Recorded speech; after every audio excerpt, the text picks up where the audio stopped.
Are you a fan of the finer things in life? Well, of course you are. You're listening to my voice right now. I have some good news for you. If you're a fan of high-class, delicious Italian coffee, I have a promo code for you.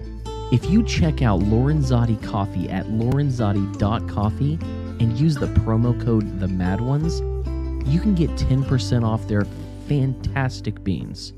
So join us, lorenzotti.coffee, promo code The Mad Ones.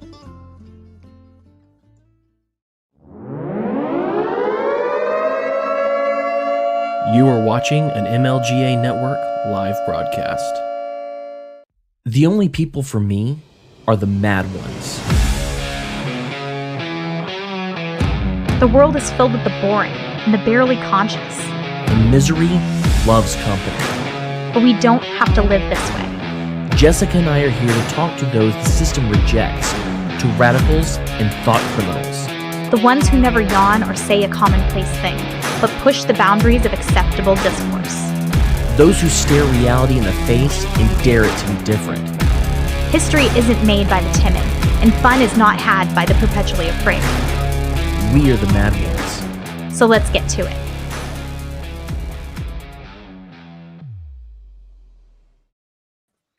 Welcome to the Mad Ones. I'm your human canvas ink and needle slut host, Cam Harless, and with me as always is your spent the day in the sun planting seeds and actually doing something fruitful and edifying hostess, Miss Jessica Green. Hi. How are you doing, Jessica? How are you? I'm wonderful. How are you doing?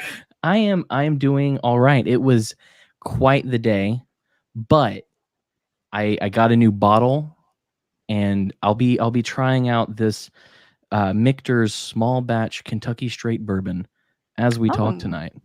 All right. Our guest is currently getting everything sorted out on his end, and I'm sure he'll give me a thumbs up when he's ready to bust in, and I'll introduce him then. But I did want to ask you about something. Did you see one of the things I love about Donald Trump being kicked off of Twitter is that he has to do this old school thing now where he doesn't get on Twitter and tweet his thoughts about things. It's like he's sending faxes. He has to mail you a letter with a stamp. Right. Statement of Donald J. Trump, 45th President of the United States of America. Georgia's election reform law, which people are freaking out about and lying about constantly at this point. He decided to weigh in on it because people are mad about all these new provisions and stuff. And he sent out a press release saying Georgia's election reform law is far too weak and soft to ensure real ballot integrity. Election day is supposed to be election day, not election week or election month. Far too many days are given to vote. Too much mischief can happen during this very long period of time. You saw that in the 2020 presidential election. How's Ruby Freeman going? Governor Brian Kemp and Georgia Secretary of State should have eliminated no excuse widespread mass mail-in voting, gotten rid of the dangerous and unsecure drop boxes, not insecure, unsecure, and should have kept and expanded signature verification to do matches against the historical voter file, among other things. Hope the rhinos are happy. Kemp also caved to the radical left-wing woke mob who threatened to call him racist if he got rid of weekend voting. Well, he kept it, and they still call him racist. It's just... What a man. Yeah. I do want to talk about this because I find it hilarious. But before we do that, I do think that we should introduce our guest, who we are face doxing, actually. I said, hey, I want you to come on the show, but I like seeing people's faces. Mm-hmm. And he was like, you know what? I'll do it for you. I'll do it for you. He said, if you can get Hotep Jesus and Thaddeus Russell, I'll let you show my face to the people. So joining us tonight is a corn boy, a man of many talents who spends his days with his nose deep in the Holy Scriptures and Rothbard, a pastor, a podcaster, and a proud resident of a flyover state, the host of the Flyover Libertarian Podcast with two other dudes I have to assume have names, the Iowancap himself. How you doing, Josh? Oh, sorry, didn't see you there. Classic Josh. How you doing, Cam? I'm glad we get to do this. Since our last time we recorded, it was just too good for the world. The world wasn't ready for it. So it wasn't. What happened was we hate the Antichrist, but the Antichrist decided he wanted to throw as many pops, hisses, and horrible ear-shattering sounds into that recording as possible. So I was like, I can't share it. That's right. The Antichrist ruined my ability to use a microphone. So in other words, the Antichrist can be defeated by a pop filter. Yes. Or even a modicum of technical ability. Good to know. I mean, I'm glad that, there are tools available. But hey, I'm glad to be here. It's a lot of fun. I'm glad to talk to you in person instead of over characters on Twitter. And to your audience, I am so sorry you got confused about which night Scott Horton was on. That's tomorrow night. This is the weirdo from Iowa. So just take the rest of the night off. You'll be all right. What's so funny is I don't listen to a lot of podcasts. I have way too many children and such little time at this point that I just can't. But I was telling people to come watch this, and I was like, we have the second coolest host of the Flyover Libertarian Podcast, because I had no idea you added a third. When did that happen? Well, our friend, another friend of ours that we knew from in person, he was on our show twice to talk about Bitcoin and stuff that we know nothing about. And then eventually we were just like, should we talk more about this, or should we just make him an official member of the podcast? So it's kind of how it happened. We made him an official member so that we didn't have to keep having him on to hang out with him. More podcast hosts are made that way than it would seem. That's exactly how Cam got me. Oh boy, how many were you on before we just went with it? Like, I think 5 maybe? Yeah, there were 5 episodes that I was a guest, but they were like all in a row. And so I was like, hey, are we gonna stop pretending that I'm not your co-host? Or he's like, I would like to stop pretending that as well. So his that's dastardly plan. Yeah. Boiled me like a frog. Yeah. So what do you think of Donald Trump taking, like, everyone, the kind of the general consensus has been the left is saying that this is bad for voting and it's going to destroy our democracy, please.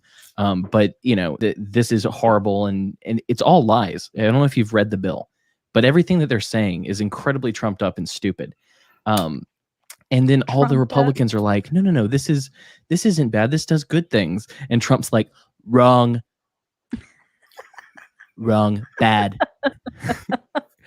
I love it. You're really good at that. I don't know anything about the bill.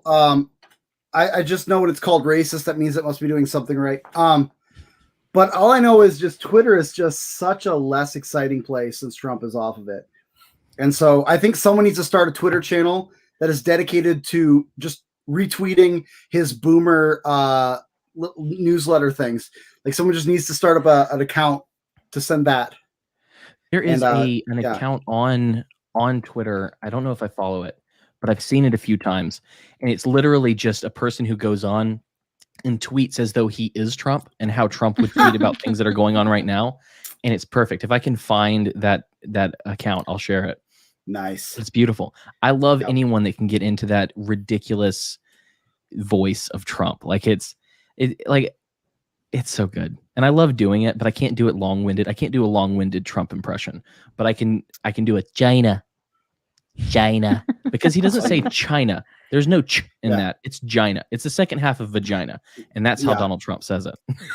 That's right. I mean, it's kind of like there's code words that help you get into an accent. That's it. You just start with China, right? Yeah, and eventually you're there.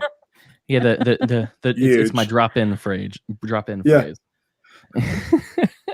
I used to do a lot of accents and impressions when I was younger. I don't think I can do many now, but I have, like, the most retarded drop-in phrase that I have is for Scotland. Or it's for doing a Scottish accent, which is, you better shut your mouth before I shut it for you. Hey, that's good. There it is. But that's a hard, like, I wouldn't know, but at top of the Martin, like, I mean, that's easy to kind of, say low key enough, but it's like, no, but I feel like you're threatening me, and you might be drunk. So there's some of the authenticity, which in feels that. It feels Scottish. Yeah. Yeah. I've never done accents. Back when I was a theater nerd, I did mostly silly voices.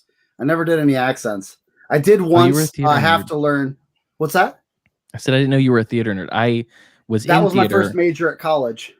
Oh. Then I found out I hated theater people. Oh yeah. And so that's why I did theater. That's why I did theater and stopped doing theater, because I was like, these dramatic people, please leave me alone. I don't need this. I don't need all that. Being a film major, the worst part was having to draw from the theater department for student films, because you're like, because you never know, because unless you go and watch these horrible plays that they would do in college, like, you didn't know if these were going to be people who could only act for the stage and could only, project and couldn't do the subtle, the small, and so it was always a roll of the dice. And so, we're doing this really deep scene, and there was this guy named Micah, and it's like, yes, this is a very somber moment. And I'm like, but you need to look at this woman who you loved, but I need you to, what I want you to do is I want you to think about how much you love her. Think of her as an angel. Look at her face like she's beautiful and gorgeous and wonderful. And then over the course of the conversation, I need you to start imagining as if maggots are coming out of her eyes or through her pores. I need disgust. God. I need you to look at her and see something like that. And so this guy, like most people that had done film acting before, were able to kind of go, okay, so I know what you're getting at. I need to find some kind of mental image of disgust because of what she's saying. And this guy goes from like to like, I'm like, theater actor. Too much. It's true. The mask. He's trading the masks out. Yeah. It's awful. So my theater people experience is that I didn't go to college after high school. I moved to the city and I became a waitress with all the people that had gone to theater school and then became nothing and had to also become waitresses. So my group of friends right out of high school coming into the big world were a bunch of theater majors who couldn't do anything with it. So the resounding, all kinds of jobs, but definitely nothing to do with the theater. And I think one person out of that entire group ended up becoming a voice actor and actually does work in mainstream voice acting now. So super proud of her, but nobody else did anything with it. So, that's a waste of money. Don't do it. And it's not like all the theater people sucked. It's just enough of them that I was like, man, I just can't do this. Like that really was what it came down to, is I couldn't be around them. And so I bugged out and became another worthless major, which is English. So yeah. I think one of my favorite things about making films and being in the film department were dealing with theater actors who thought they were leading men. Because when you're in theater, a lot of times you can be a leading man when you're really a character actor. Like you don't pull off leading. And it was always having those conversations before films. I know you want to be the lead, but you don't look like the lead. And I know that that's very shallow, but I'm sorry, Nate. You look like nerdy best friend number 3. So work with us. And it's kind of like there's an aspect to which that's like life. Like some people cannot be the lead person. Like there's just you gotta be. Sometimes you just need to be the best nerdy friend number 3 you can be. Like, see, is that what? Are you nerdy friend number 3 on the Flyover Libertarian Podcast? Yeah, I'm the one that turned the mic off when I talk too much. So whichever one that is. Yeah. So let me ask you. So I'm from the South, and you know this because I know you've listened to some of my rants about different things. But I'm from the South. I'm from Alabama. So we get crapped on so much. We get crapped on a little differently than quote unquote flyover states, which I hear is a very insulting thing to call your state. I don't. Yeah, but we're too nice to say anything about it. But let me ask, like, because today, what was it? Oh, there was a conversation on Twitter, and a person was some bougie progressive was arguing that anarchy wouldn't work because people in Alabama, if they didn't have the government, would lynch black people and gays. And I was like, sounds like Alabama, right? Would we? If Alabama were your worst nightmare version of something you saw in a horror movie, maybe. I mean, the real question is, why would black people and gays stay there then? Right. It's like, what if that were actually the reality of it? There's no way you'd be able to get these people to hang out. They wouldn't go there. Yeah. And so it's like, it was just an excuse. But yeah, since you're from a place filled with corn that isn't Kansas and doesn't have Superman, what is it? What is your experience with people and politicians and things like that? Like, when you hear them talk badly about where you're from and the people where you're from, and just allude to you people being dumb, I guess. Like, what's the reaction there when you're not being too nice to people? Again, this Midwest nice though does kind of make us like, like we kind of, I don't know. It's like politicians don't actually do it that much because they all have to start with us. Like, that's kind of the advantage of being like the first in the country caucuses, is that they have to start with us. So they can't rag on Iowa too much because their campaign could make or break with us, Yeah. It's more from like television where like, like I remember watching a cartoon when I was, I don't know, high school or something like that. Cause I plateaued early. But I remember watching this cartoon where they're visiting Des Moines, Iowa. And first of all, Des Moines is a sizable city. Like it's very urban. Like it's a city. And so they plop down in the middle of a cornfield, and these people are running around in bib overalls and no shirt, drinking out of XXX jugs and speaking in Southern accents. And I'm like, did you even look at a map? We fought for the North.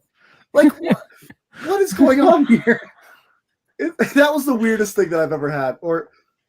But it happens in general. Like, there's also another show, like the show Supernatural. They go to Sioux Falls, South Dakota, and it's like this one-horse town where everybody knows your name. Like, it's a burgeoning city. Like, it's not Chicago, but it is growing significantly. Like, that's not this town. I don't know. Right. Like, a Google search would have told you otherwise, but they're too good for that. And I guess that's probably more of it, is we just laugh about it. Like, it's funny that you have no idea. You could have just Googled Des Moines, Iowa, seen what we're actually like, and then built it around there. But we just laugh, that's all you can do. Because we aren't important. Well, and it's like, and I guess I mean, Jessica's essentially from Georgia. And so, like, Georgia gets some stuff sometimes, but Alabama, a lot of times we get more than Mississippi and Arkansas, and we don't deserve that shit. Like, we don't deserve that. So Georgia has a very specific kind of trope about it, which is like the corrupt cop, the corrupt sheriff, who will there's a whole Reba McEntire song about don't trust your soul to no backwoods Southern lawyer. The night the lights went out in Georgia. That's a really famous song, but whatever, you guys. So, like, the corrupt sheriff is such a thing that's like connected to Georgia that's a really hard, when people do shows about being in Georgia, that's the number one thing. You get pulled over by a racist cop who's going to like arrest you for nothing. What state did My Cousin Vinny take place in? Probably Georgia. I can't answer that. It's kind of like the whole sorry, go on. I would say I'd rather people think that we were nice and everybody knew each other's name, as opposed to like Boss Hogg is going to arrest you and throw you in the back of his truck. Dukes of Hazzard. Yeah, it's that whole New Yorkers always like greatest city on earth, greatest cities on earth, and you're like, well, yeah, that you can say that, but I could go outside right now and not have a risk of being stabbed. So true, I win. Yeah.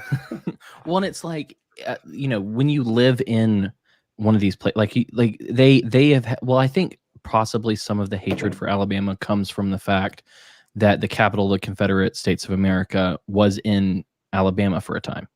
And so, it's the heart of Dixie. It's the epitome of everything that they hate, because they can't hate Virginia too much because it's way too close to them. But it's like, I personally, like, I don't let people know when it bothers me, but it's like, there are times I'm just like, how bad was your schooling that you absolutely hate people that you've never met, assume racism in a place you've never been to? Like, it's like, I've talked about this before. Alabama, what is it, 30+% black? My cousin Vinny was based in Alabama. There we go. One of the two. Close though. But yeah, I mean, there's a lot of hatred for. Oh yeah, Alabama's probably 30+% black, and the people that I've heard say this stuff are people from places like Seattle, who is tops 8% black. And so it's like, you are making these assumptions about what happens to people you don't know and haven't experienced and don't understand, including black people. And then you don't know that we are people who've had to live and work side by side through strife for 150 years. There was a lot of stuff that went down. But one of the shining examples of Alabama, in my opinion, was right when the Black Lives Matter stuff really started back in like 2015. Black Lives Matter had an event in, I want to say it was Mobile, Alabama, not Mobile, and everyone was there to protest the police and all of that. And then a bunch of they went to this park. Some white people showed up that weren't police, and they just started talking. One of the guys brought out a barbecue pit and, barbecue, and they all started barbecuing and talking. The police showed up. There was a conversation and food. They had a cookout is what they did. And it was like, that's awesome. We were seeing what was going on in Ferguson and in all of these other areas where stuff was being burned down. And the place that they hate the most had a cookout and had conversation. And I was just like, this is what Alabama is to me. I didn't hear someone use the N-word like racistly outside of like, well, not in at all outside of black people until I went on tour, and I was up in Indiana, I want to say, Chicago, and one of my the guys that I was touring with was straight up called hard R N-word by some guy because he ran into him while he was in a McDonald's line. And I was like, wow, I've never seen that before. And so it's a weird place to be. And so I just wonder what's it like in other parts of the country that I'm not privy to, that I don't understand. I know kind of how it is in Pennsylvania because I lived in Pennsylvania. I know how it is in Georgia. I've lived in Georgia, but I don't know how it is in Iowa. So I was like, maybe there's something is there anything that people should, or that people assume in these states that I wouldn't be privy to, that I wouldn't even think twice about? I mean, for as far as like race goes, we've got pretty much one black person in our church, and he voted for Trump. So, it's kind of, I don't know. It's like we don't have enough black people to hate them. It's kind of tends to be the case. Yeah. Like it's kind of like we go to these especially like when you're a pastor. Like now the big thing is the woke stuff, and so you got to be like, make sure your church is diverse and make sure that you're not segregated on Sunday mornings and whatever. And then like we'll go back and be like, okay, so there's 5 black people in our town. Like how are we supposed to just go hard after those 5 black people? Like it's just not it's just not a thing. And so if there's any a lot of times it is just, I would say I've heard of one story where this half black pastor was applying for a church, and they were like, well, okay, so he's on the phone with them and being like, so I'm half black, is that going to be a problem? And they're like, no, we had George 2 years ago. And so it's like this reverse thing. Like, no, we know George. George is cool. So you're probably all cool. Oh God. Oh, that's painful. It's pretty funny. Yeah. But like, it's probably more the opposite thing. Like I know black people, they're pretty nice. So, yeah. So I have a sort of reverse experience of that. Cam said I'm basically from Georgia, which is mainly true. I've lived most of my life here, but my childhood was near Detroit. So there are a lot of black people in Detroit. And then I moved to Atlanta, and there's a lot of black people in Atlanta. Yeah. So my perception of what the country was like was very diverse. And I went to school with, at times, I don't know, 25, 35%, which is really high, comparatively to the rest of the country. You said you've got one black guy at your church. In my town of 7,000 people, which is a small town in Georgia, there's a pretty high, I think 20% is black. And there are black churches and there are white churches still. Nobody creates this. Nobody says you must go to this church or you must not go to that church. Black people are welcome at the white churches and vice versa. But it seems to be sort of a natural preference that people still kind of adhere to. And I wouldn't, bust up into the black churches and be like, hey, why aren't there more white people in here? And I don't think any of the white churches would say, oh, we don't want any black people here. I'll say 9 times out of 10, it's that the black people don't want to sing the lame songs in the white church. Like that's kind of how it ends up working. Like the acoustic guitar. yeah. I mean, it's true. Like they're super. It's like what we do is super boring for them, and so and what they do is a bit much for us. So it's really more the style of worship that divides us. It's not. Yeah, but I mean, if a black person walks into a white church, like we don't side eye them, I mean, I would assume actually you probably get more looks. You probably get more looks being the white person walking into a black church than black person walking into a white church. I think that would be so. Yeah, I think that would be true. One of the things that they always, because I don't know if you've seen like the quizzes online to see how oppressed you are, or what is it? What's the word they use? I thought you were going to say something else. Oh my gosh. No, well, no. But they check to see how marginalized or oppressed you are. And one of the questions is always, have you gone to a place where everyone but you was of a different race than yourself, and were you uncomfortable?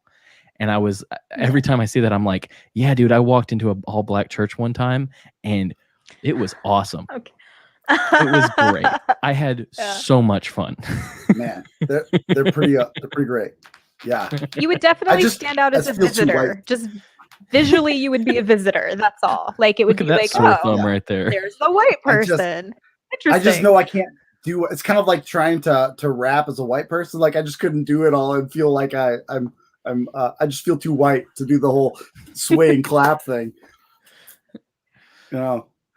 So being from Iowa and being a pastor, I have to assume that before you became an anarchist, you were on the right. Is that a fair assumption?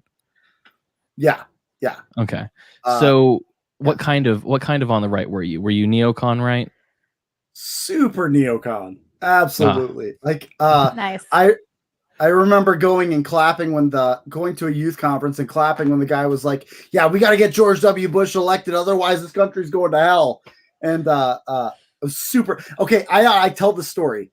I remember watching the Ron Paul Giuliani moment, and I was Team Giuliani.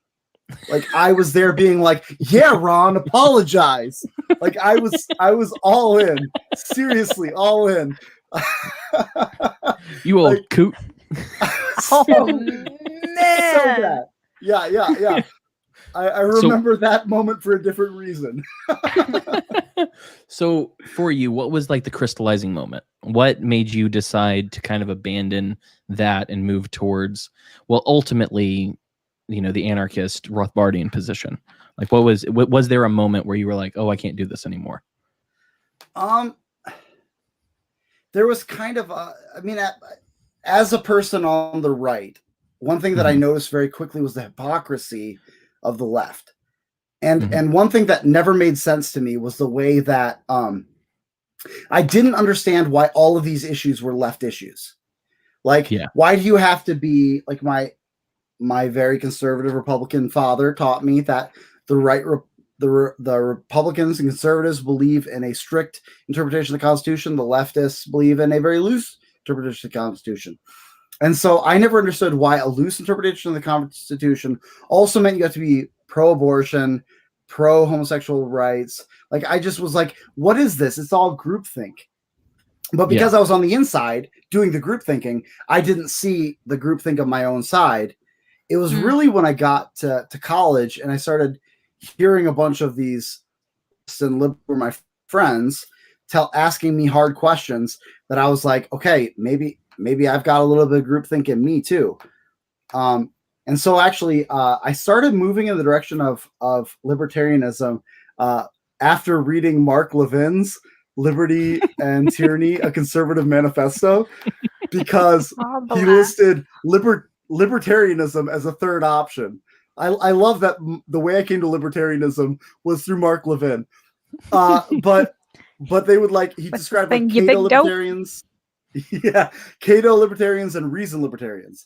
So that was my first cosmopolitan libertarians. Yeah, my first exposure to that, and I started like flirting with it, but then I kind of got to a point where I was like, okay, so as far as Christianity goes, I'm a pretty conservative Christian, and it was clear that I couldn't be this and a libertarian. And so what I ended up doing is when I went to seminary, I just took a full political fast. I didn't vote. I didn't follow politics. When people started talking about politics, I would actually stand up and leave the room, like if I could, because I was just like, I'm not doing this. I'm going to set it aside. I'm going to focus on figuring out what I think about the Bible, about theology, about things like that. And then after that, I came out of it and I tried to be conservative again, but I'd learned too much. So I couldn't be a neocon anymore, Yeah. What did you find about libertarianism incompatible with your Christianity? Well, with the cosmopolitan side, with the cosmopolitan style, I saw like that this it wasn't enough to be like I am pro legalization of marijuana. I had to myself be all into drug culture. I had to not just be like I don't want to throw prostitutes in prison. I had to celebrate sex work.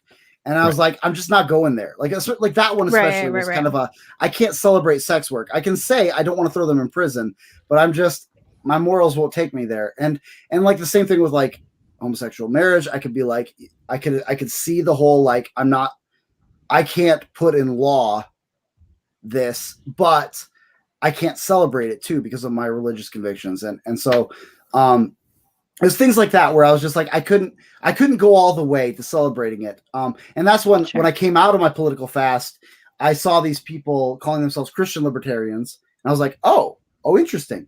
And they were talking about how this concept of thin libertarianism. And I was like, oh, okay, this is exactly what I was thinking before, but I didn't know there was a thing for that.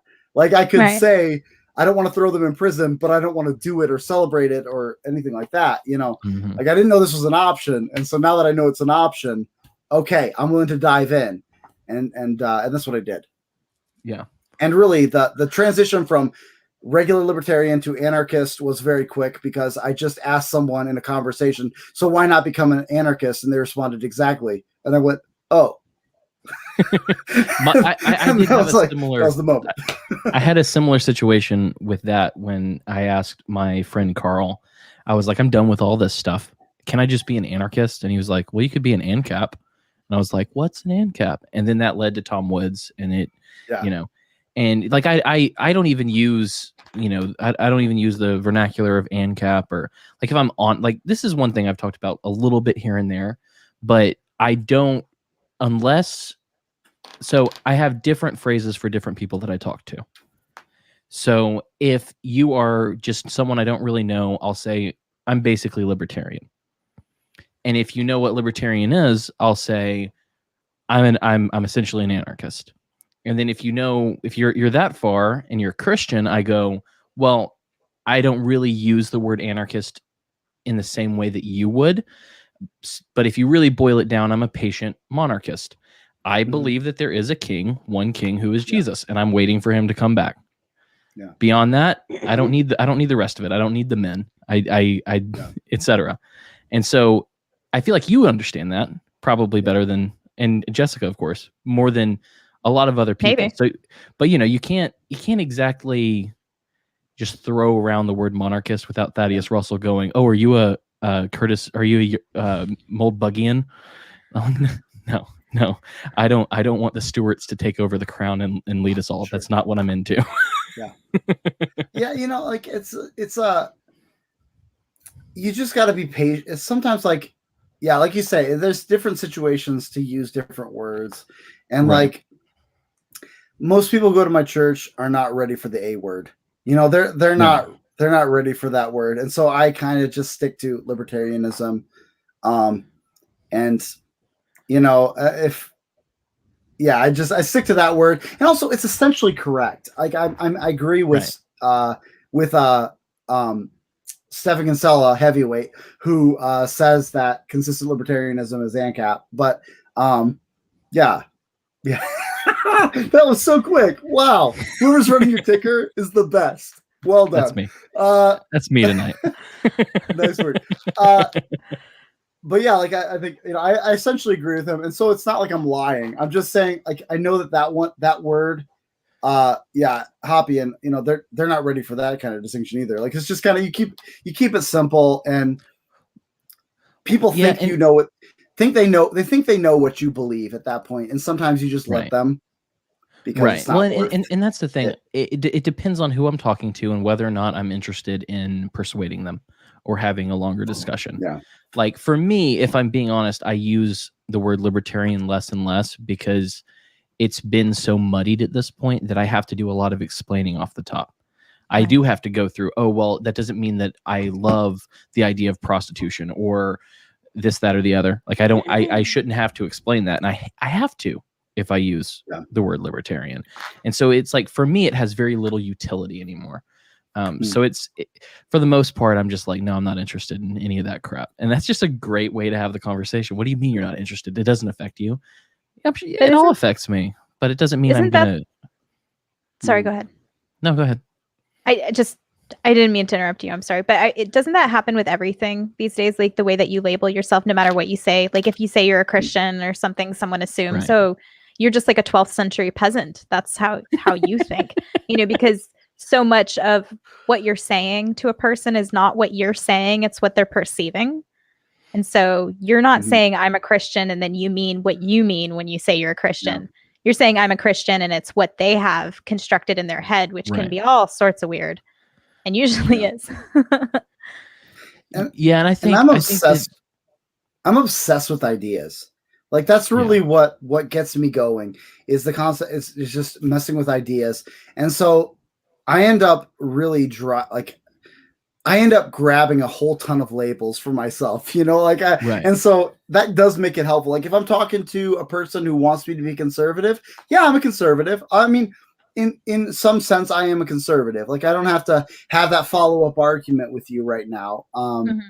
I can just say, essentially I'm conservative in the sense that, not in the sense that you think maybe, but I'm conservative. And sometimes I just bypass the whole argument being like, I voted for Kanye.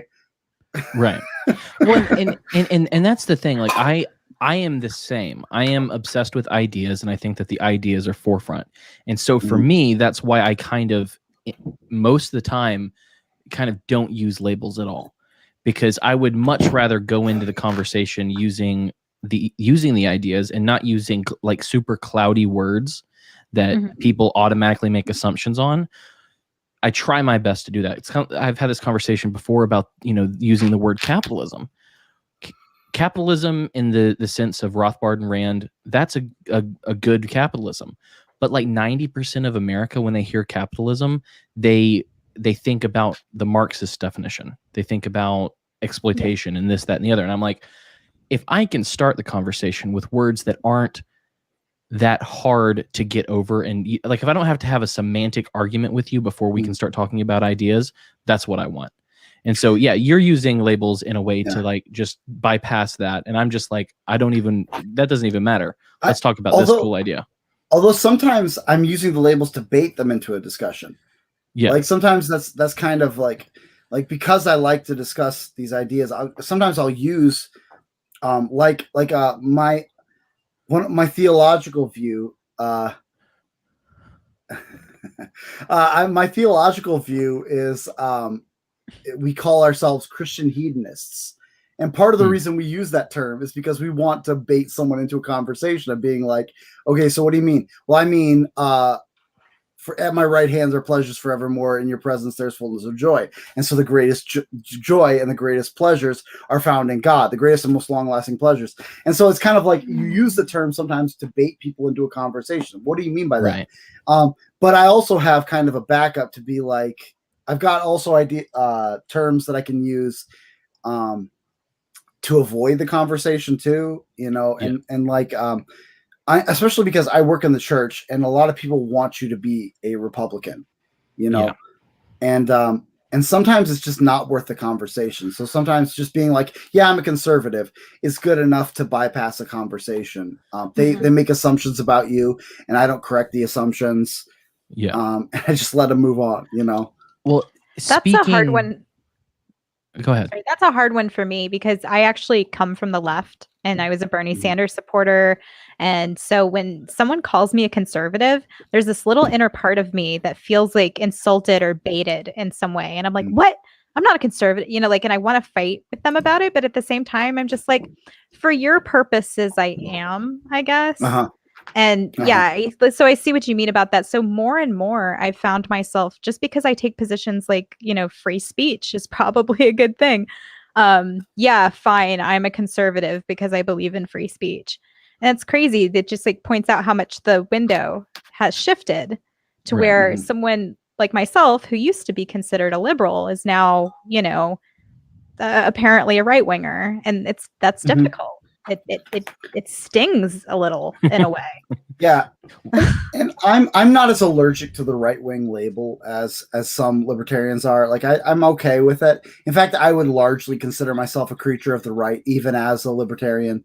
Like I would favor order. Like I'm definitely not like a collapsitarian. I don't think that that's beneficial. I would prefer order. But it's kind of like, I don't know. It's like, there's so many times like I don't know, you have to make a decision in the moment, right? You've got to make a decision in the moment. Like, am I willing to have a debate right now, or do I want to bypass it? Like, like I often say, like, libertarians who make their entire identity about libertarianism are bad libertarians, because libertarianism is saying that politics should only make up this much of my life. And so if I'm making this my whole life, then you're not really being a good libertarian. Like, you've got to have other things that you do, like other things that define you, But, I just got a message. Message in my group chat that said, Cam is live. He never tells us. He's just suddenly on my YouTube talking to homeless people. That's me. That's me. But one of the things that I wanted to mention is this last Sunday was Easter. And it was. There were two examples of tweets from politicians or people, at least aspiring politicians, that made me very unhappy. One of them was let me explain in advance. It's because they use Christianity as a tool. They use Jesus as a tool or a weapon against people to get their way. That is why I get frustrated. The first one was from I think he's trying to be a politician, Gary Chambers. He said, for the record, my Jesus had skin like bronze, black, hair like wool, black. The government killed him and he was unarmed, black. But they couldn't stop him from shaking the foundation of the world, black. Let the record be clear, my Jesus is black. And so, of course, I retweeted that. And I said, what's really cool that this day and age we can just create our own Jesuses. Mine has laser gun hands. Like,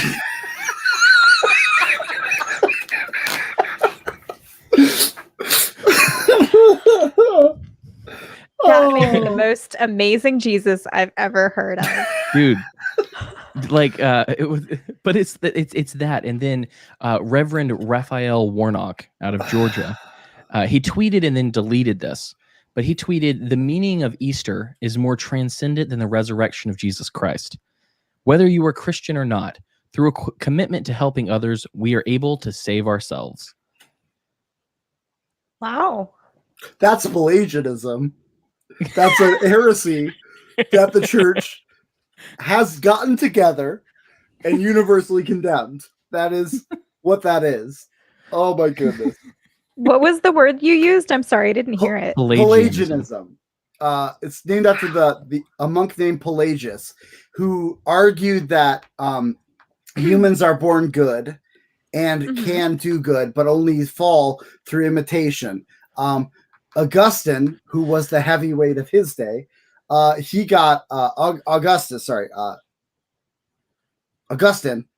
My goodness. Okay, I've had too much to drink already. He comes in and he smacked that down, and the church got together and declared that heresy. It's been ever since. My goodness, if he just sat and if he just paid attention a little bit in history, in his church history class, he would have known that's wrong. Ugh. I was very upset about that tweet. But it's just, that is an $11 word, and I congratulate you on it. Well, here's the fun thing. Speaking of old church fathers, Santa Claus himself did not like heretics. Saint Nicholas. Hold up. I forget which. I'm sure you know which council it was. But apparently, there was a person who was speaking heretically, and Saint Nicholas comes in and just slapped a fool. Yeah, his tradition says that when Arius, the heretic, the first century heretic, who came up and said that Jesus is not God, that he was a created being, that the story goes that Saint Nicholas was so offended that he just walks up and punches the guy. So he punched a heretic in the face. And so that's kind of my favorite part about Christmas, is every year be like you post a picture of Santa and say, "I came to give presents to children and punch heretics, and I'm all out of presents." Damn. Santa's lit. Santa's hardcore. Yeah. You don't mess with Santa.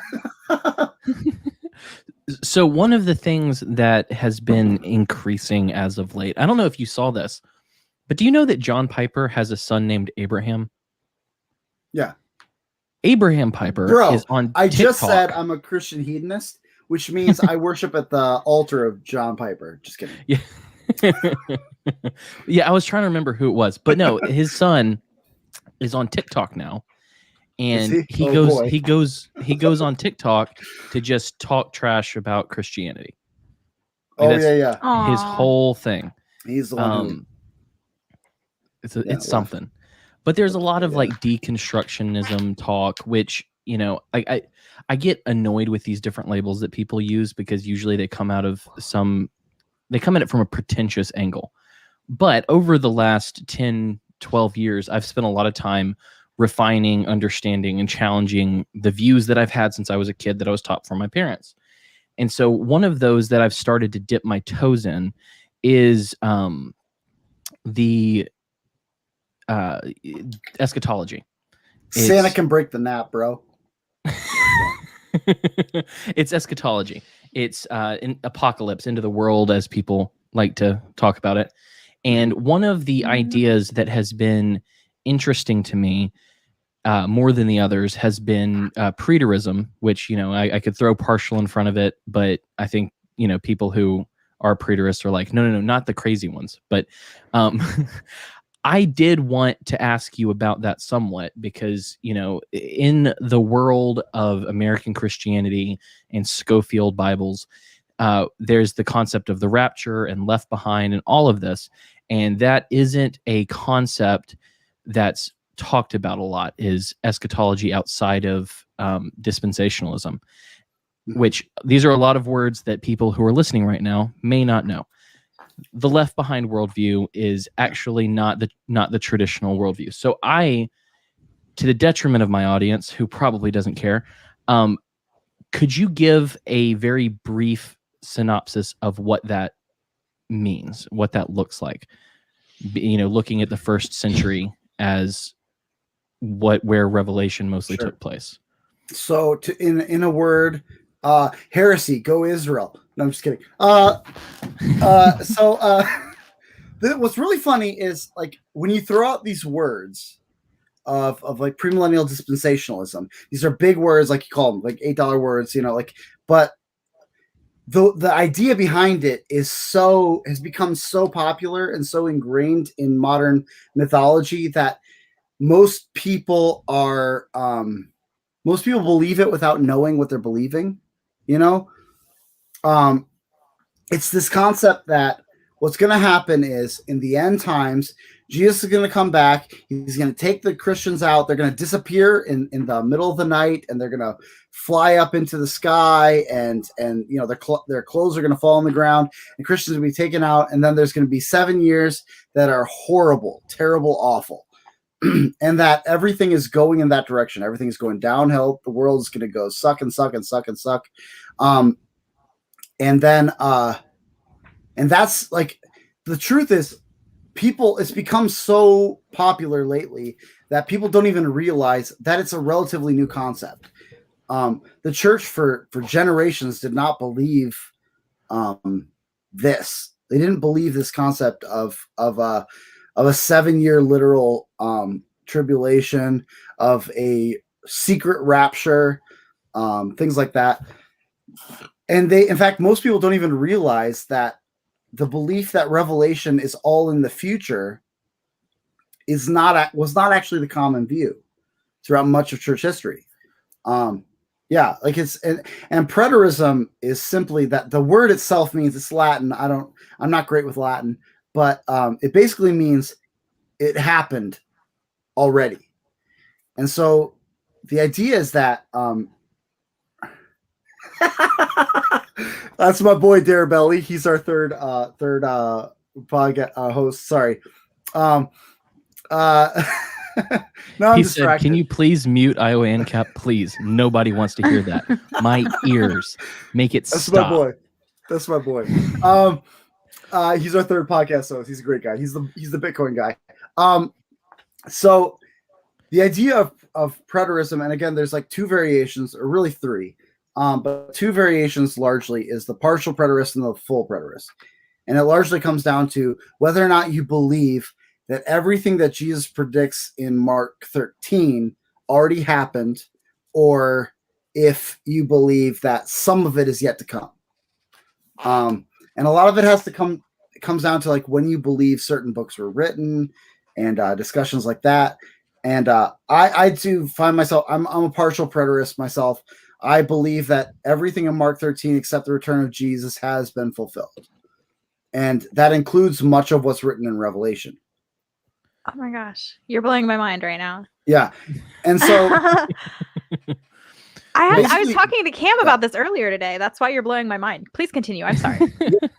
Basically, you look at Mark 13 and you, especially context, this again, the biggest problem that most people run into is they try and interpret verses or passages out of either literary context or historical context. And when Jesus starts his discussion of the end times, it starts with his disciples looking at the temple and being like, "Oh, look at the beautiful stones, Jesus." And Jesus says, "You think they're beautiful? Not one stone will remain that is not thrown down." And so he is talking about the end of the temple. And so then his disciples are like, "Well, what's the sign of this?" And he's like, "Okay, well, here, let me tell you." And so all of Mark 13, he describes all the signs that are going to lead up to the fall of the temple. And then he says, and then you will see Christ, you'll see the Son of Man coming on the clouds. And that's a reference to the end judgment. But how a lot of people would describe this is like, when the Old Testament predicted the coming of Jesus, they predicted it as an end of the world thing. Not Jesus, sorry, the Christ. So the Messiah is going to come, and then it's the end. But it's kind of like two mountains that as you get closer to them, you see there's a distance between the two. There's a distance between the coming of the Christ and the end of all things. Well, it's the same thing with the Mark 13 and parallels the description of the fall of Jerusalem and the return of Christ.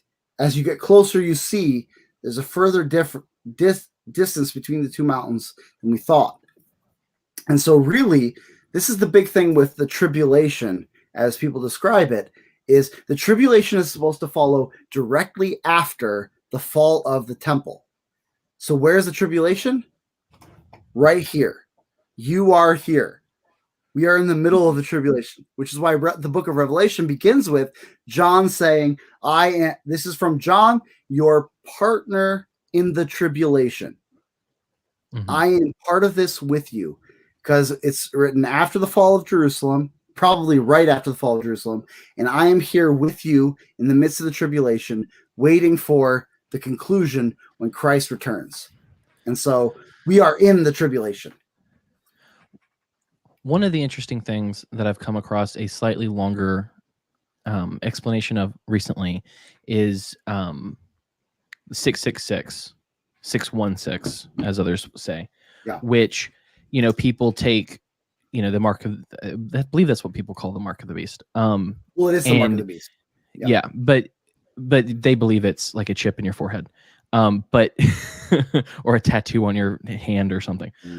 But one of the things that came across, it was something I'd heard before, but it was repeated, I think 2 days ago in a video I watched, was how 666 is actually, John talks about it being a man, the beast being a man, and the mark being 666. Which is a code which would have been in the first century decoded by Jews and not by other people to spell out the name Nero. Yeah. That's actually exactly what it is. And that's actually and really it's a weird thing where popular interpretations of Revelation run wild with this speculation over this, but every scholar, conservative, liberal, together is all like, this is the only thing. For one thing, that's what explains the textual variant. There's certain texts of the Old Testament, the New Testament. Most of them have 666, which is why it's what's written in most of our Bibles. But some of them have 616. Well, why would it change? It's because that number. One of them is for the Greek spelling of Nero, and one of them is for the Latin spelling of Nero. You add the numbers of his letter together, because that's what they did. Alphabets and numbers. Like, they didn't have numerical whatever. It was A stands for 1, B stands for 2. And you add up his numbers, you get 666. And also that connects with the fact that on the beast, one of the heads is slain with a mortal wound, and yet it seems to be alive again.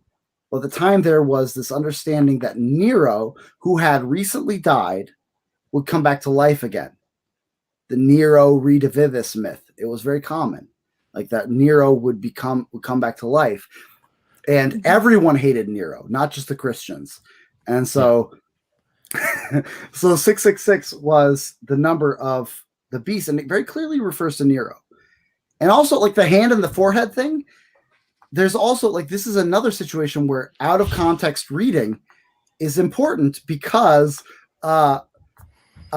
earlier in the book of Revelation, the believers have the name of God written on their head or their hand. Yeah. So if it's not literal for believers, it's not literal for the beast either. Like, it's clearly metaphor.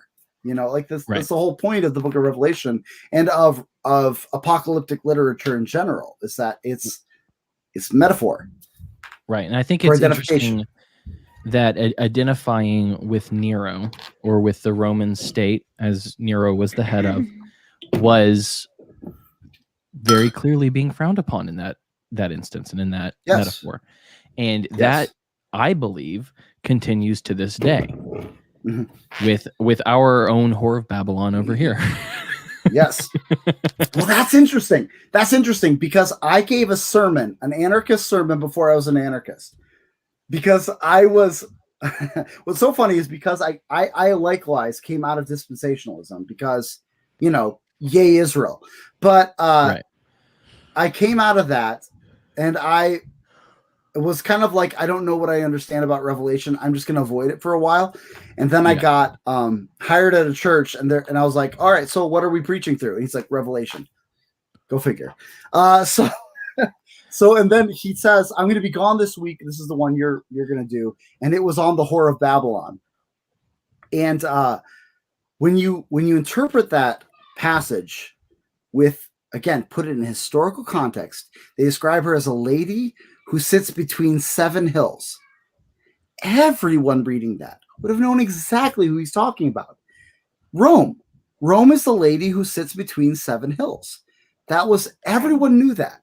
And so when you call the Whore of Babylon the lady who sits between 7 hills, that's Rome. And so I started studying for this, and I started thinking, how do I preach this?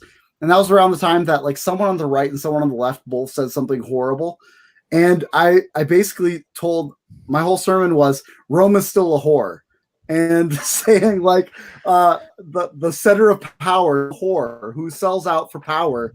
And it's so funny because that was like the most anarchist sermon I've ever given. And I wasn't an anarchist yet. but like I've just followed that impulse all the way through. And, you know, you look at the metaphors of Revelation 13. And if you look at it in the context of the day, the beast is Rome. And the whore is the city of Rome. The Roman Empire is the beast. The city of Rome is the whore. And she is a whore. Like she's willing to sell herself out for power. And yeah, like it's straightforward. And that has a huge effect on the way we should view the state, like you say. One of the things I was going to ask is, you changed your mind on Revelation and on eschatology. Are there any other points you changed your mind on the state and how you relate to that. With either of those things or anything else, are there any other big ideas that you questioned and changed your mind on that you think would be valuable for other people to do the same questioning on? That's a good question. You know, like I say, I'm still relatively of a conservative Christian mindset. Like there's a lot of things that I confirmed, but for like that, as I studied it, I confirmed it more. Like there's some issues. Like I grew up Presbyterian, but I'm a Baptist. But I was always kind of a Baptist. Theologically identify with kind of the broadly Reformed tradition. And I never, it's really more that I had never really thought through my theology before. And I kind of through studying the Bible, through studying church history and tradition, I became settled in a stream of theology that I wasn't part of before. Or really just kind of like, there were a lot of things that I think weren't important that are more important. I don't know. There's a lot, like, I mean, you talk to me 90% of the time, I'm kind of a conservative normie when it comes to Christian views and stuff like that. Like if Thaddeus Russell thinks you guys are a conservative Christian podcast, wait till he meets me. But it's more that like honestly, those two things are such huge deals in much of the conservative church that it feels like a huge departure to leave the left behind consensus view of end times and to leave behind the statist consensus of Romans 13, you know, right. But much of it it's not like I'm leaving the Bible to do so. I feel like I'm getting more into the Bible and realizing like you're the ones who have left the Bible. Like you're reading into your modern conceptions and understandings in order to understand these things. Yeah. Well, that's one of the conversations I kind of had with Jessica. I don't know if it was yesterday or today, just talking about how important context is, and not just context within, you know, because a lot of people talk about context and they're purely talking about where the verse is in the chapter, in the book, in the canon, where a lot of people are missing historical context. They're missing regional regional religious context. They're missing all different parts of this conversation. And so it's like when someone comes in and wants to talk about Christianity, but has never been friends with a Christian or known Christians, they're not going to be able to have that conversation because they will have never been pointed to the kind of the finer contextual points that I just love. Like one of the things that I've been really looking into within the last year has been the Second Temple period and how the people understood different things when Jesus came onto the scene, because that really colors how he talked about stuff. Yeah. And there's a lot, like you can't read Paul without understanding who Timothy was, where Timothy was, and what was going on in Ephesus. Like you can't just read it and go, okay, I'm going to take these words right here and apply them directly to everyone for all time. It's like you have to know what the point was in order to, pull out any parallelisms or anything that applies to you. Like you can't, because there are some things that if you didn't, like, we still wouldn't be eating barbecue if some people, because there are a lot of people who read the Bible as if barbecue is not allowed, and those are not the people that I want around me. I don't want to live a life without pulled pork. So that's been an issue for me, actually, because I'm new to Christianity. It's something that sort of has developed in my life over the maybe last 2.5 years. And I'm reading the Bible without context and being like, wait a minute. And it's funny because I came to a lot of the same conclusions that you did about Rome on my own, just sort of being a student of history. I'm like, oh, well, this is obviously Rome. I mean, this is what it would have been going on in their time. And that raises all sorts of questions for me because I didn't know about, like, for example, the James led Jesus movement at the beginning, or that, like Mark is much closer in time than these other books are. And that offers context that as each one of these books goes along, it develops with the socio-political arena of that writer's time, kind of gets implanted on it. So like the further you get away from the original people who knew Jesus or were around Jesus, isn't it kind of a departure? And then you say, okay, there are these councils, and these councils all got together and they decided what was and what wasn't. And I'm like, well, okay, well, how do I know that those guys made the good decisions? I'm completely brand new to this. I've read 3 books of the Bible. I've read Mark, I've read Luke, and I've read Matthew. And just sort of trying to like muddle my way through this with historical context is difficult. It's like information overload. And I'm sitting here going, are we not supposed to be eating pork? And no one told me that. Like, I'm genuinely confused a lot. And I'm like, some of this stuff seems like things people put in later. And like, I don't know. So can you offer me maybe a little mooring or some kind of like touchstone from where to go? Yeah. Well, I mean, the first thing you need to know, I always say there's at least 2 questions you need to ask of every text. The first one is what did it mean? And then what does it mean?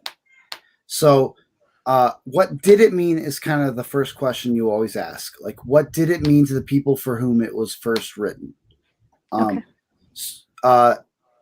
Or what did it mean to the people who were living it at the time?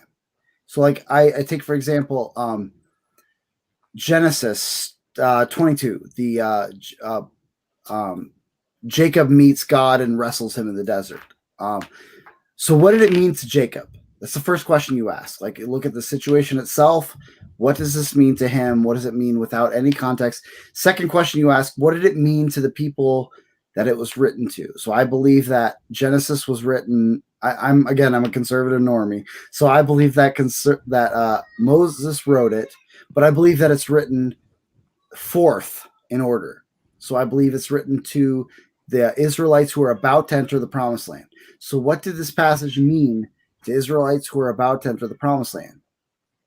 And then you've got other questions to ask, like, what did this mean to the developing Hebrew consensus, you could ask it 100 different situations, right? Like, what did it mean to people in David's day? What did it mean to people in the later prophets' day? What did it mean to people in Second Temple Judaism, as Cam brought up, which is the era in which Jesus came, which is a big question. Like, what did it mean to those people? And then there's a question of what does it mean to those who are in Christ, which is a specific question. Like, there's the Old Testament is called the Old Testament because it was written to the Old Covenant believers. Testament and covenant are kind of the Latin version and the Hebrew version or something like that. You know, they're basically the same word, covenant, testament. Okay. But the Old Covenant refers to the Moses covenant, the covenant written to Israel by Moses that was supposed to rule over the people of Israel. Right. That was written for a time and place and a purpose for the people of Israel to keep them separate from the rest of the world until the coming of Christ. And then Christ ushers in the new covenant. Now you can there's some discussion about how close are the old covenant and the new covenant. Like, Presbyterians get it this close. Some people put them these far away. I'm a Baptist, so I'm more like this. But like, there is a change that happens because of the new covenant, because of Christ coming in. One major difference is that instead of just being for one nation, it now goes to all nations. And that alone is going to make for differences. When it comes to the New Testament, we don't have to ask as many questions. You don't have to follow through it's in a different covenant now. Like, okay, a big thing. When people bring up the book of Judges and the book of Joshua, there was this conquest of the promised land and being like, oh, so should we take up swords and conquer the world for Christ for that? Well, no, the old covenant was written for a specific people at a specific time for a specific purpose. And the purpose was Christ. Yeah. And now that Christ has come, we don't belong to that context anymore. That time has passed. And now the church goes forth with a different sword. It's the sword of the Spirit, which is the word of God proclaimed to all nations. And so is that what, I'm sorry to interrupt you. Is that what Jesus means when he says that I'm not sure exactly what he says, but he's like, I'm not here to destroy the old law. I'm here to fulfill it. Is that, so he's fulfilled the old covenant? Yeah. And then we have a new, right. Yeah. The new covenant. Now, this is getting into a lot of hermeneutical issues about how much of the law the word is abrogated, because it's not abolished. It's just the purpose of it has come to an end. Like, how much of it has ended and how much of it continues. But see, this is an important question. Yeah. But I would say that largely most people agree that what has ended is the dietary restrictions, because that is part of the ceremonial restrictions. Like, there were the reason we had to eat only certain animals.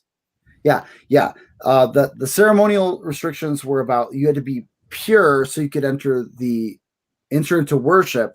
But our purity is from Christ, because Christ died on the cross. He fulfilled the whole ceremonial law. All of ceremonial law points to the death of Christ. And so he fulfills that. Also the civil law, because like you said, the civil law would be like the laws for Israel. Like, we stone an adulteress. Well, it's because they were to be a nation without adultery, because they particularly were not supposed to be adulterous to the God who had married them in the wilderness. And so it was kind of all a metaphor. But we don't stone adulteresses anymore, because we are not a theocratic Israel. We now are. The gospel goes out to all nations, not just to one nation. But what we do with the moral law is somewhat of a discussion still. I tend to be more of the idea that the morals, like the 10 Commandments, that continues. Right. But some people would discuss that. But that's what he means by he fulfills the law. He fulfills all of the Mosaic covenant. So we are not under that anymore. But yeah. So eating pork is fine, is what you're saying. So eating pork is fine. Yeah. And that's actually directly declared in Acts 10, where Jesus lowers a curtain and says, take and eat, but it's all a bunch of unclean foods. And Peter's like, wait, what? I've never eat unclean food. And he says, do not declare unclean what God has declared clean. So that was, for one thing, it's a literal statement that the food is open. But but in a metaphorical sense, he's saying we're moving out of the old covenant. We're moving into the new covenant situation. That was for setting you apart. Now is a different situation. Yeah. But yeah, I think that one of the answers to your question is super simple. Is like he said, you need to look into who it was written to, or what that was for, who that was for. And that's like, for reading the New Testament, that's step one, is find out, because Matthew was written to the Jews. And so when you read Matthew, you have to read it through the lens of Judaism. And then, Mark was written, I think I probably tend more towards the conservative side of things like this as well, which, well, I mean, I'm basically fully that, minus some other points, but Christian Conservative Podcast. Yeah, well, and that's the thing. I am not remotely a progressive Christian whatsoever. But there are some things that I think, if you go back into the tradition, it's different than what we have now. The same as with eschatology and all of that. But, when you're reading Mark, I do believe that it was written by, or it was scribed down by Mark through Peter. And so then, and if you look at all the Gospels, so many of them take Mark, and you take the guts of Mark and then put it towards different audiences. And so that's one thing. It's like what people seem to forget, that all of Paul's letters are letters to people. We're reading someone's mail. And so when you were reading someone's mail, the first thing you do is you don't read a love letter and think, oh, he's talking to me. You think, who's he talking to? Why is he saying this? Why does he love this person, etc.? And so when you're starting with that, and I think it applies to politics, history, all over the place, is finding the audience, reading the letters and understanding what they are.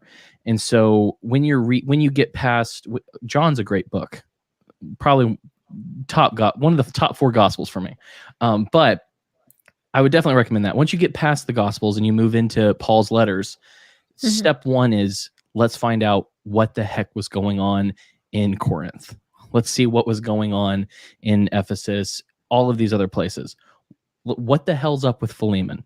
Let's figure that one out. Like, there's a lot where you go in and you have to go, okay, so what do I know? Because I'm reading someone's mail, and if I make the assumption that this is all about me on a plain reading, I'm going to get it wrong.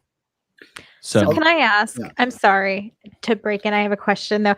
Is Paul not something of a controversial character, being that he is apart from the other apostles? I don't even know if I'm using the right word here, but like, he didn't know the guy. He wasn't part of the original movement. There was this sort of split between the people who had known Jesus in life and then Paul, who was trying to take everything mainstream. And do people like argue? I would think they would argue over whether this is a departure or not. And is it okay to follow Paul's ways? Do we take Paul at his word? And how do you know? How do you know that? Well, okay, so Paul himself kind of takes that issue up in the book of Galatians, where he talks about how, like, he met with of the church and they affirmed his gospel. The truth is interesting. Paul is an interesting character because he simultaneously is, in some ways, a new thing. Because he didn't interact with Jesus in life, and yet he's interesting because why would he come to Christianity? Like, he had every incentive in the world not to become a Christian. He held some coats. What's that? I said he held some coats while Stephen was stoned to death. Yeah, he was anti-Christian, right? And there doesn't. He was a persecutor. It doesn't make any sense why he would change his tune, except if he actually met the resurrected Jesus. It's one of the hardest issues for the anti-resurrection perspectives to be like, so what about Paul? But I think also, like, this is something that maybe most people don't realize, is that the Gospels were written pretty late in the history of the church. Right. That's another thing I was going to bring up. Go ahead. Mark is probably written at the same time-ish as the book of Romans. So Paul had been writing letters a long time before the Gospels even were written. And it represents Paul actually represents probably a more historical Christianity than even some like John. Like John is a much more mature Christianity. He's been thinking about it for years and stuff like that. Yeah. Yeah, and a lot of times one of the things about Judaism and the Jewish people is that they were they specialized in oral tradition and oral teaching. Moses wrote it down. All these different people, the prophets or someone wrote down the words of the prophets for them. But you look at the apostles, and by the time that they wrote these, they were nearing the end. And so it was codifying the oral tradition of the past 60 years, somewhat. Which I imagine they would have felt they needed to do, being as their temple had been destroyed and, the Romans had the upper hand on them and all of that. Although this is something that I've been really pushing lately, is really looking into, is I take this is part of the partial preterism in me, is that I have started pushing up the dating of the New Testament a lot. Mm-hmm. Like, I think 3 of the 4 Gospels were written before the fall of Jerusalem, before the fall of the temple. I think Matthew, Mark, and Luke were all 3 written before the fall of the temple. And the main reason for that is because of the way they describe the fall of the temple. There were certain details that became just like fire. They burned the temple. And that is a huge deal to Jerusalem to this day. They burned the temple. And yet they don't mention fire at all in the destruction of the temple. Like, that's such a big deal that if they were writing after the temple, there's no way they wouldn't have just have put into Jesus's mouth that there's a fire. Like, there's the description of the fall of the temple is, he says, like, yeah, stones thrown down. Well, they would have described fire. And also because the book of Acts and the book of Luke clearly go together. And yes. And the book of Acts is written in a way that it kind of leaves off in a cliffhanger. Well, that's because I take the idea that this is essentially a legal brief, because Paul is in prison, is catching up with where Paul is. And they're writing a legal brief to say, we're not trying to tear down Rome, and we're just a believing Christians. Like this is what we are. And so essentially, they're laying out Luke to describe who Jesus is, and Acts to describe what Paul has been doing, and to essentially say, we're not tearing down your empire, and so just let us go. And so so if you understand it like that, well, then this is taking place at most maybe AD 63. And the fall of the Jerusalem temple happens in AD 70. It's a big deal. It's kind of a tent peg sort of thing.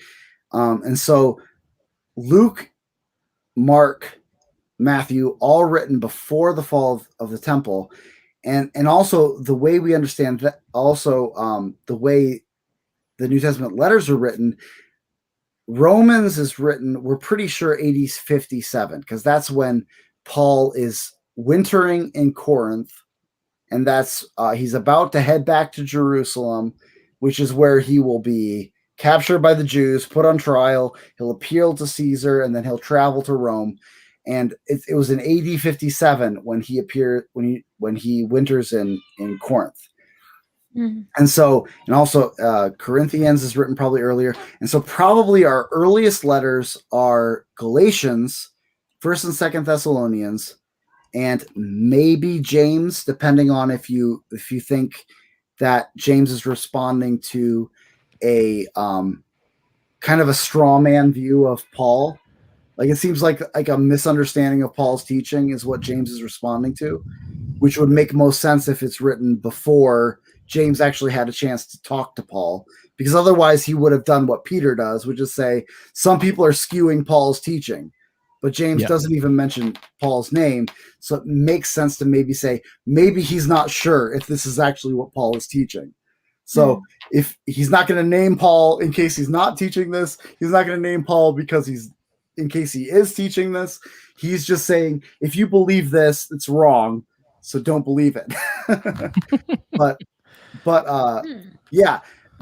since I'm moving up all the dates moving up all the dating of the books does something interesting for, like, say, the big one, Romans 13. Because if Romans is written in AD 57, then when Paul says we submit to the authorities, not just because of conscience sake, but because they punish the evil and reward the good, in that day and time, it was true. Like, that's what they were doing. At that time, all of the persecution was coming from the Jewish people, and the Roman people were the ones standing in the way. When Paul gets taken and he's about to get beaten to death by the Jews, the Romans come in and stop it. And when he appeals to Caesar, he does that because he's like, this is going to get me out of this hot water with the Jews. Like, at that time, it was true. However, when the book of Revelation is written, which is probably more like AD in the year 70 or beyond, the situation has changed because Nero has been burning Christians alive in his palace, and suddenly, what do they say about Rome now? They say he's a beast and a whore. Rome's a beast and a whore because it's shown its true colors. This leads me to an interesting question. Do you agree with Bob Murphy that Thaddeus Russell is an antichrist? Okay, that depends on how you understand Antichrist. I said "and," not "the." And that's important because there is a truth of, like, Antichrist. This is where it's important that we remember that the book of Revelation was written by the same guy who wrote the 1st, 2nd, and 3rd John. It's because in that he says, you hear Antichrist is coming, and I'm telling you that Antichrist is already here. There are many Antichrists among you. And he says, test the spirits, because there's the spirit of God and there's the spirit of the Antichrist. And so that's the context in which, I guess, if you want to say it that way, sure. Hold up. How do you test the spirits? Against the word of God, against the gospel. Like, at the time, they would have had... they've got the Old Testament writings. They've also got the gospel as proclaimed in the church. Like Romans is kind of a exposition of that gospel, and Okay, all right. Well, Joseph I just didn't know if there was a quick thing. Well, Joseph Smith had the Urim and the Thummim, and you just throw a bunch of bones on the ground. And and that's how he maybe there's a riddle or something. Yeah, like maybe there's a riddle that if you ask them, they don't know the answer, and you're like, see, if you were the spirit of God, you would know the riddle, but you don't. So I was thinking it would be something like that. Yeah. One of the questions that I always ask, and I'm now posing to you, is I do not take you remotely as black-pilled or doomer. I would struggle to find any Christian who believes in the story, the reality of Jesus, and ends up with a dismal view of the future. Because, there is the hope, there is resurrection, there is the end, right? So I don't take you for that. You can, if you want to change my mind, you can. But what do you think? What do you think is a white pill for those out there who are dealing with, desperation, hopelessness, etc., in the day and age that we're living, with people who would as soon turn you into the FBI as try to understand you. You know, I actually did a tweet of this pretty recent, like some time ago. And I don't know if it was inspired by your podcast or not. It might have been. I might have been watching your podcast and thinking, how would I answer this question? But I mean, like, I kind of came up with essentially 3 reasons, 3 things that prevent me from being black-pilled. The one thing is, there's a sense in which the best way to become black-pilled is to expect too much. Yeah. Like if you have high expectations of your life, if you have, like, I just think, I'm sorry, like, I know I've gotten into the LP and I've started playing with that, but like they're saying freedom in our lifetime is stupid. That's a ridiculous phrase. Like, that's such a stupidly high view. Like, there's no way it's going to happen. It's impossible. You're setting yourself up for failure. If you are an anarchist and your hope is to be attain anti-state, a stateless society in your lifetime, that's stupid. It's not going to happen. However, we can carve little bits of freedom into our lives, and we can work toward, like, maybe my children, maybe my grandchildren, maybe my great-grandchildren. Like, have realistic goals. If you have realistic goals, you're not going to become as black-pilled. Like, if your goal is absolute abolition of the state in my lifetime, it's not going to happen. So set realistic goals, and if you set realistic goals, you're never going to be black-pilled. And and that's not just politics. That's life. Like, set reasonable goals for yourself. And let me just say, before you continue, I think that that's the primary reason why so many people that I see out there that are black-pilled, why they are in that doomer mindset. I think it's because they have set their expectations, they have set their hope for some reason on the political system. They've set it on, and like I, of course, I'm always going to make fun of the LP, but regardless of LP, the Republicans, the Democrats, whatever, any president, any man, I think that if you have it in your head that the political landscape can shift as suddenly as it would need to for absolute freedom to happen in our lifetimes, you deserve to be black-pilled. I think that if you set your expectations on men and you don't set it, I mean, in the very least, from the secular viewpoint, if you don't at least set it on yourself and what you can control, what the hell are you doing? You can't be white-pilled and have any expectations or hopes set on the state. Yeah. And I'm not even sure I believe that statelessness in my lifetime is actually a good thing. Like, you look at, like, Libya that went stateless overnight, and it was not a good thing. I think that's too quick. I think there's a lot that needs to happen before we're ready for statelessness. As much as I believe in the morality of statelessness, it's just I don't think it would be positive. I think we would be like the French Revolution, waiting for the next dictator to come along and take us over and promise we're going to make France great again. You know, like, that's what's going to happen. And so I think there's even a sense in which setting a low goal is strategically better, you know? Yeah. But yeah. So what was your second one? Sorry. Sorry. My second goal is then, I would say my second thing is, so set reasonable goals for your life and then celebrate small victories. I think that's the biggest thing that we can do in our life. It's like, celebrate a small victory. Like, maybe we're not changing the world, but I have 4 little boys for whom I am the world. You know, like, that's a big deal. That's 4 children in this world who didn't exist before, and that I have the chance to, if I take my responsibility as a father seriously, that I can be part of every step of the way. And I can and help them to view the world and to set their minds in a way that they're not going to be taken in by the statist philosophies and by the simplistic ways of viewing the world. Like that's a small victory, but it's a significant victory. Oh, it's a huge victory, really. And well, and that's kind of what I know. You know that I kind of drive at every time I talk about this is that it's in your freedom is in your hands. You choose, and you have to practice freedom. We went over that, I think, pretty at length with Nicole Sauce in the last episode. But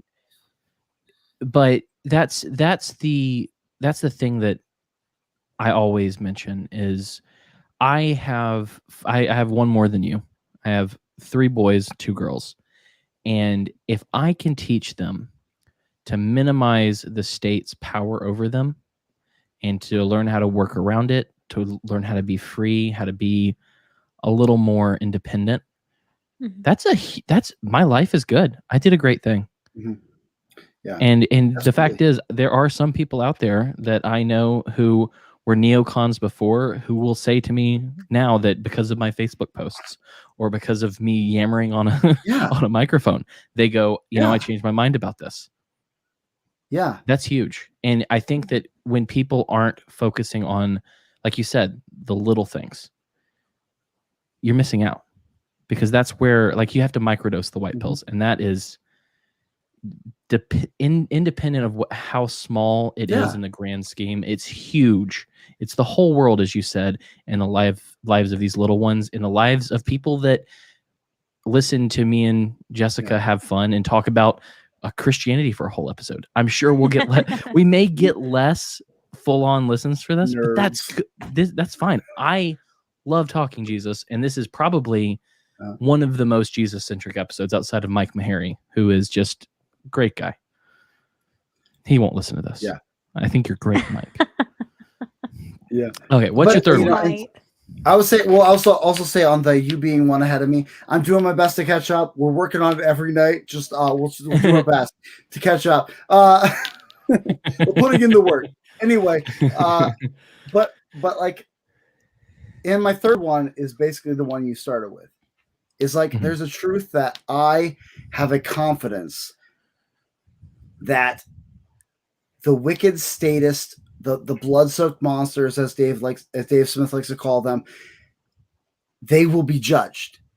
They will face the judgment seat of God. The ones who said that, you know, Psalm 2 speaks of them. Why do the nations rage and the people plot in vain? And the kings of the earth set themselves, and the rulers take counsel together against the Lord and the Lord's anointed, saying, let us burst their bonds apart and cast away the cords from us. That's what the kings of the earth do by definition.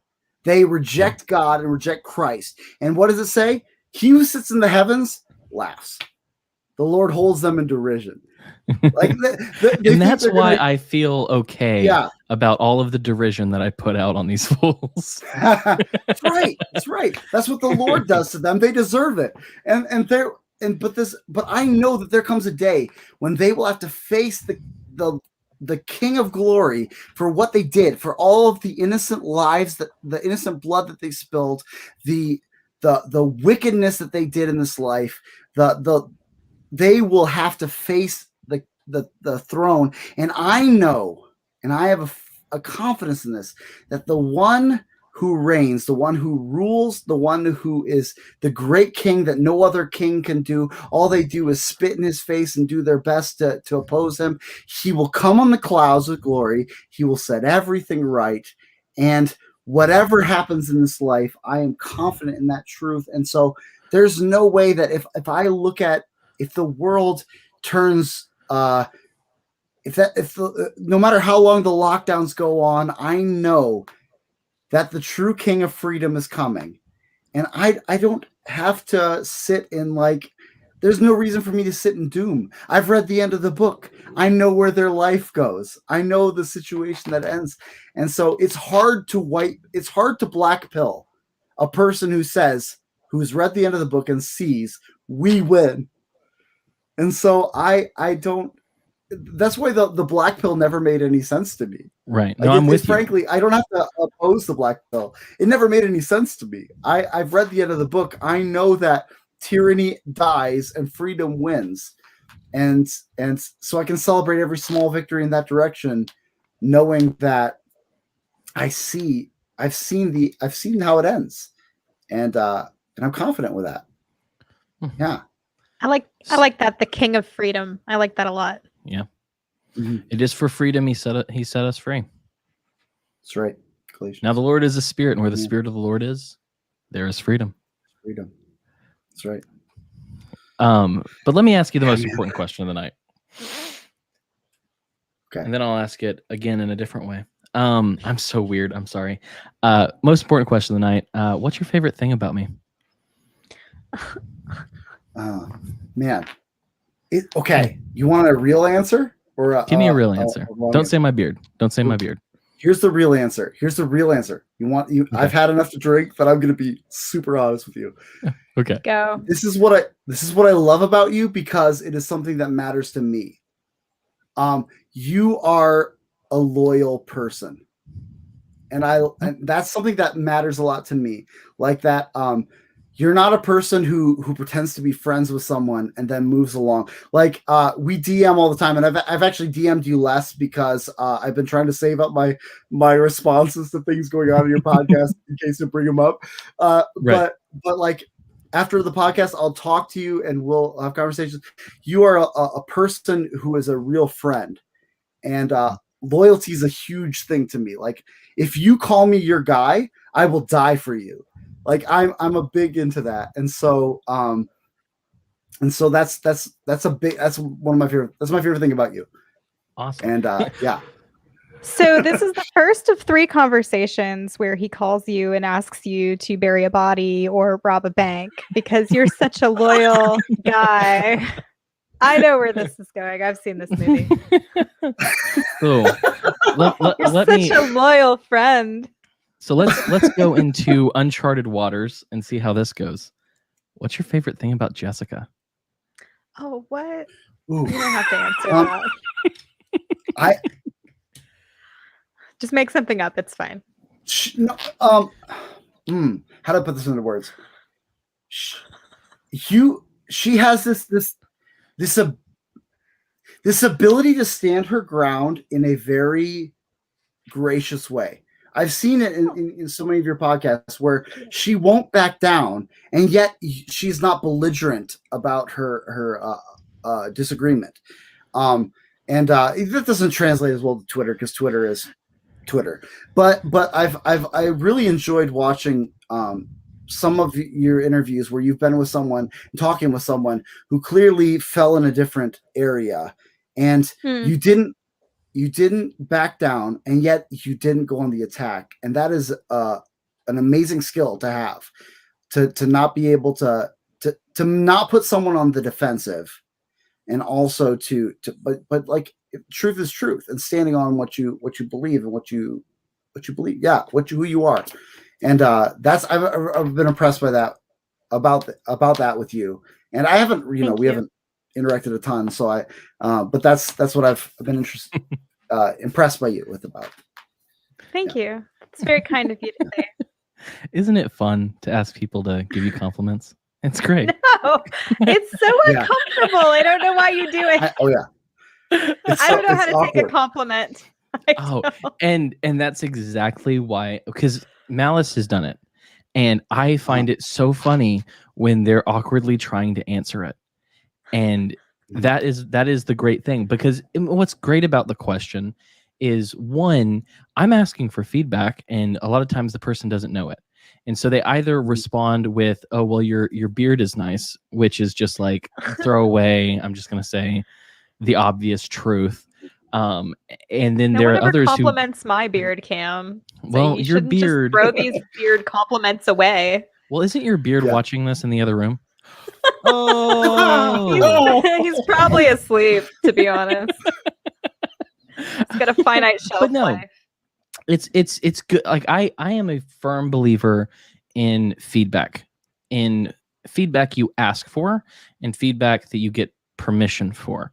So it's like, I'm not going to give people feedback unless they ask for it, because otherwise I'm a jerk, and I'm not going to do that. But that's what I'm asking for. And it's really a good thing to know that I do anything well, because despite my cheery disposition and charismatic wonderfulness, I am a deeply insecure person. And so sometimes I need to hear what I'm doing right. I mean, come on. Yeah. But this is actually something that I've become very convicted about. What's that? Is that there's that meme that people keep showing on Twitter of like the monkey smiling holding a fruit, and it's like a boy after hearing one compliment. Like there's this truth that like men respond so well to positive feedback, and yet men are the worst about giving positive feedback. Like we are so terrible about telling people who matter to us that they matter to us, and I'm the worst about it. Like it makes me so uncomfortable to compliment someone, and yet I need to do it. I need to tell the people that matter to me why they matter to me, and it's true, Cam. Like this is the first time I've been on your podcast, but we've interacted a lot on Twitter, and like you do. Like I know, like we haven't talked a lot in person. We're mostly on Twitter, but yet in that realm, you do matter a lot to me. Like I don't know if you know this, but like you are you are just a good friend and a person who checks in and wants to talk to you and bring you along for the ride. Like you are, man, I'm just so impressed by how much we talked about this earlier on DMs, that you are like just going up, but you're not like ditching people on the way. You're bringing us all along for the ride. Even though you're about to interview Scott freaking Horton tomorrow, you're willing to bring little old worthless me on your podcast. And I am so like, that just speaks so much to who you are.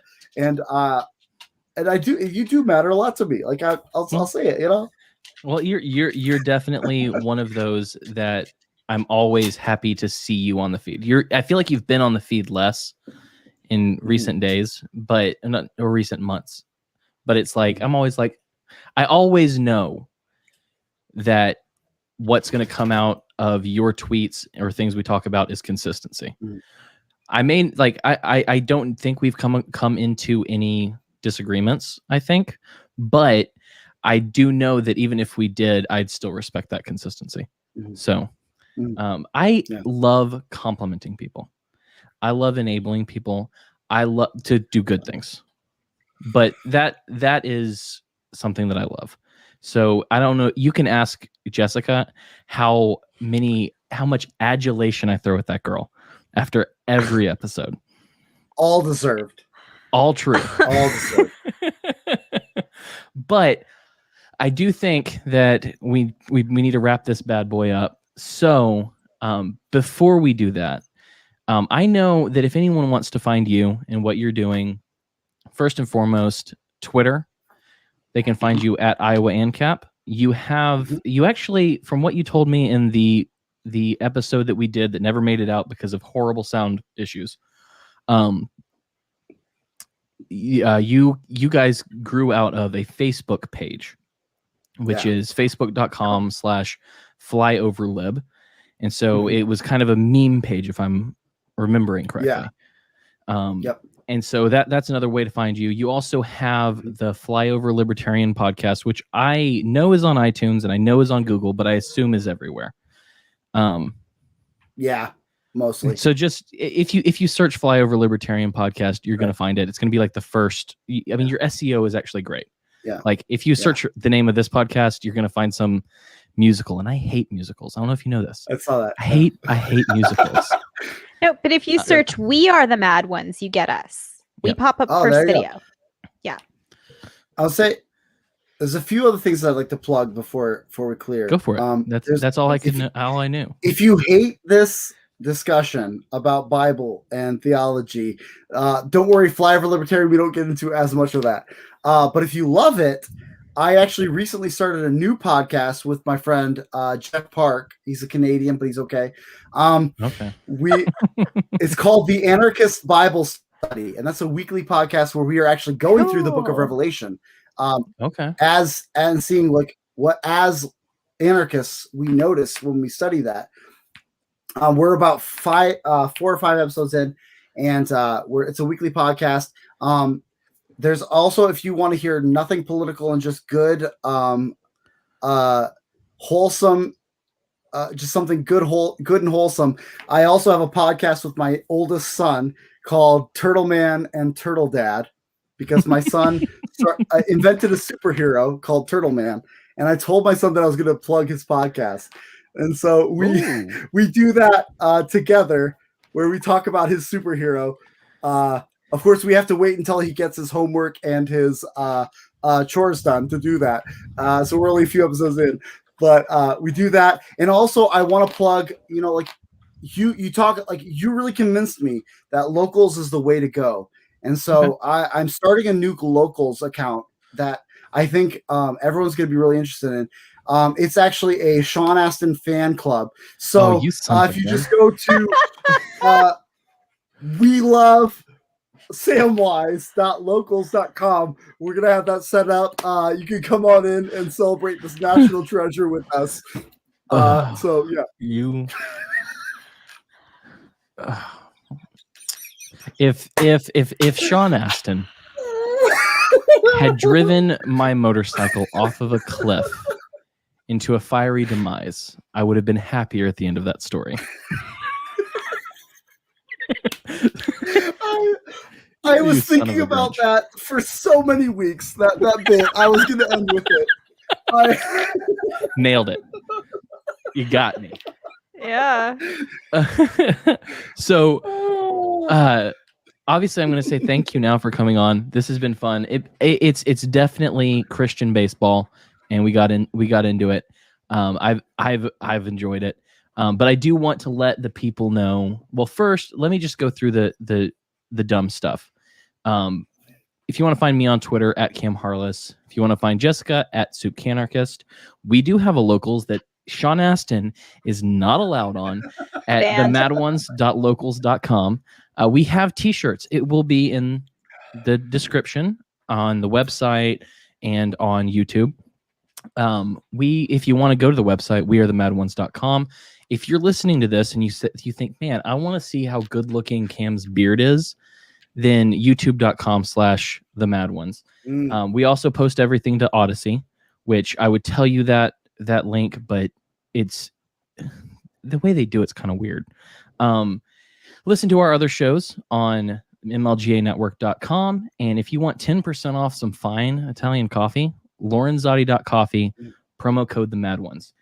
It's really good. I'm gonna try that someday. You should. So good.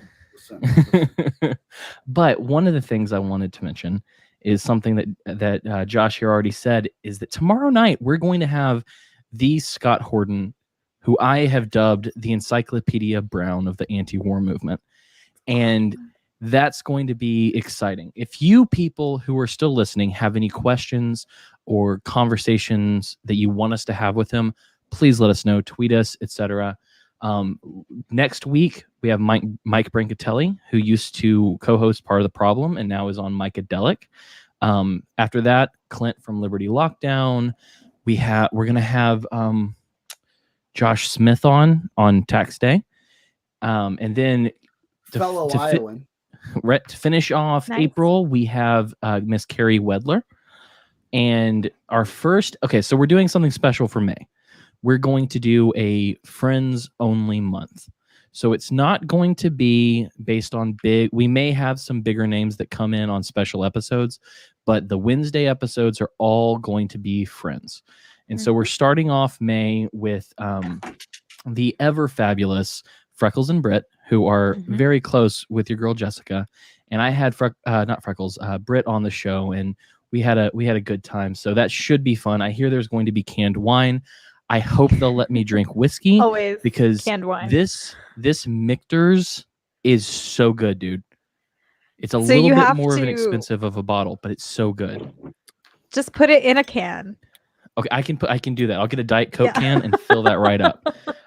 But yeah, that is it. I do want to show you my Scott Horton promo because I'm proud of it. And then after that, I have a legendary Christian music song that Jessica may or may not have heard before, that if she hasn't, she needs to see. So we will end with that. But first, Scott Horton, and then we're out. Josh, thank you for coming on. I'm so glad we finally did this for real. We'll have to do it another time and go deep again in Christianity, because it's my real passion. Right after using Comic Sans in graphic design, so so let's watch that promo, watch that music video, and then we're gone. So thank you again, Josh. Yeah.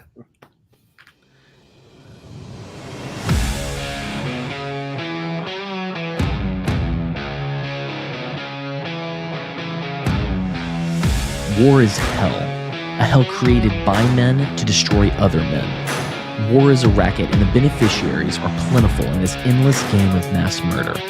If you name a country in the Middle East, you can find American involvement in their destruction. Afghanistan, Iraq, Iran, Syria, Yemen.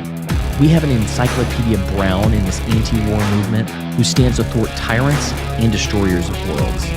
With a seemingly photographic memory and deep understanding of the world around us, Scott Horton is the man to go to for answers. Luckily, we caught his ear, and we'll be able to find out what we might be able to do to help end the violence. Join us for a conversation with a true hero of liberty and peace. So a reminder, that will be tomorrow night, 10 p.m. Eastern. Join us, flood our comments, give us good things to ask Scott, because Scott is a man who can take a kernel of an idea and speak for 2 hours about it. And we want to try to break that up. We want to find out a little bit more about Scott, talk about some things that he doesn't normally talk about. So if there is anything that you've heard Scott talk about and you're like, I've heard this a lot, find us something that you haven't heard before. And with that, here's a masterpiece.